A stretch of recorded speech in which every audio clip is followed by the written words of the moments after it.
काफी देर से वेट कर रहे हैं, उनके पास मैं एक बार भी नहीं गई हूँ, उनका रुख कर लेती हूँ। शुभांकर जी, जब आप मणिपुर की बात करते हैं तो फिर आप कोलकाता की बात क्यों नहीं करते, बंगाल के अन्य हिस्सों की क्यों नहीं बात करते जहां पर महिलाओं के साथ इतना अत्याचार हुआ, आगजनी हुई? तो फिर बात बराबर कीजिए ना आप। नहीं, विपिन जी बिल्कुल सही बात है। मैं तो इस बात पे एक बार पूरी तरीके से मैं इससे सहमत हूँ कि अगर संविधान की बात होगी तो सबको साथ में लेके बात होगी, हर जगह को लेके बात।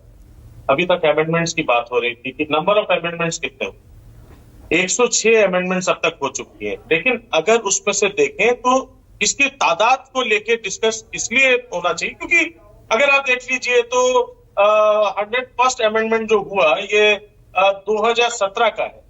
उसमें सिर्फ जीएसटी पे उसको लागू करने के लिए सोचिए तकरीबन 16 आर्टिकल्स में एक साथ बदलाव किए गए। तो इसमें नंबर का गेम नहीं होना चाहिए, पहली बात।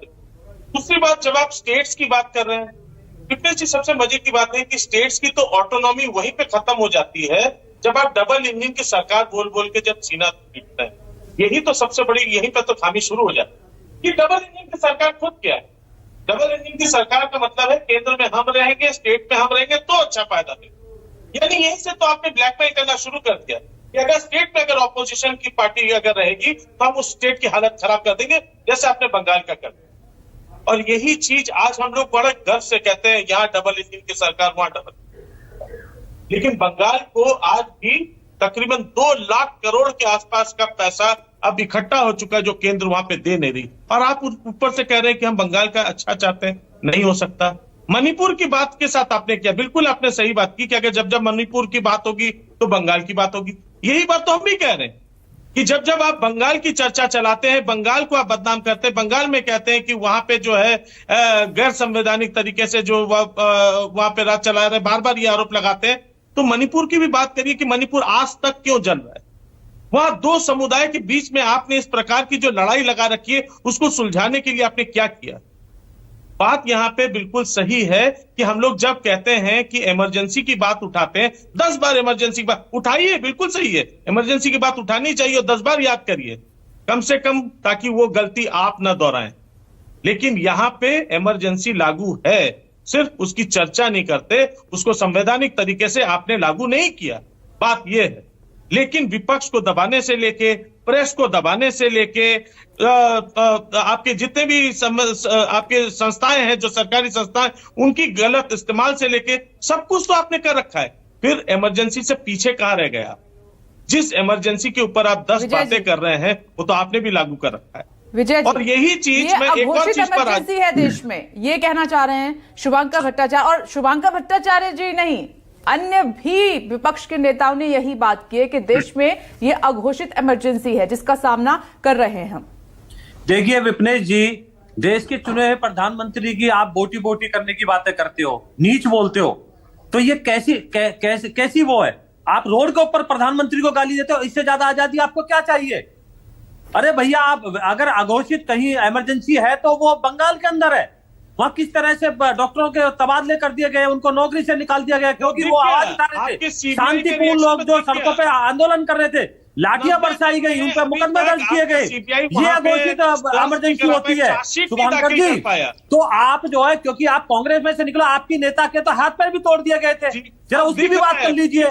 किस तरह से वहां राजनीतिक हत्याएं होती है, घरों को फूंक दिया जाता है। विजय जी, मेरा सवाल आपसे सीधा ये है कि कब तक पुरानी बातें होती रहेंगी? 2014 से आप सत्ता में हैं, आपके होते हुए ये इतनी सारी हिंसाएं हुई हैं, रातों रात सरकारें परिवर्तित हुई हैं, सरकारी जो स्वतंत्र संस्थाएं हैं उनमें सवाल खड़े हो रहे हैं। आप उस पर स्पष्टीकरण देते क्यों नहीं है? आप इनको रोकने का काम करते क्यों नहीं है? कब तक आप आरोप लगाते रहेंगे? अरे विपनेश जी, समझ के जो ना समझे, मेरी समझ में ना समझ है, ये तो जानबूझ के ना समझ बन रहे।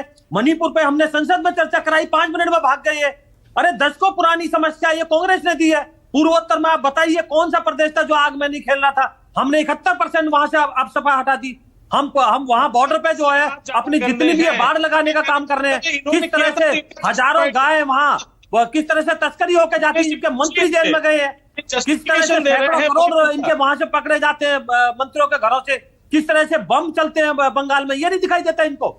नहीं अरे विजय जी, घोषित सोचना झूठे चाहिए। मुकदमे बना देते देखिए हैं। आपकी अब 2014 सरकार है इस केंद्र में और कई राज्यों में, तो सवाल आपसे पूछे जाएंगे। अगर आपके होते हुए तो हम 1-1.5 हैं साल ना, से मणिपुर हम चल हैं रहा है, वहां पर जिम्मेवारी के साथ महिलाओं के मणिपुर साथ को हम हो रहा है, एड्रेस कर रहे संबल हैं में ना। हिंसा हो रही है, अगर विजय आदेश का जी, परिवार आज भी desktop इंसाफ के लिए राहुल गांधी को लेटर लिख रहा है, तो ये सोचने वाली बात है। सर सोचिएगा इस पर, क्योंकि सरकार आपकी, आप विपक्ष पर सवाल उठाकर बच नहीं सकते हैं। इससे रोजगार आपको देना है, महंगाई से आपको बचाना है, तमाम जो और चीजें हो रही है उससे भी आपको निजात दिलानी है। ये आपका काम है सर। महंगाई कभी हमने डबल डिजिट में नहीं आने दी।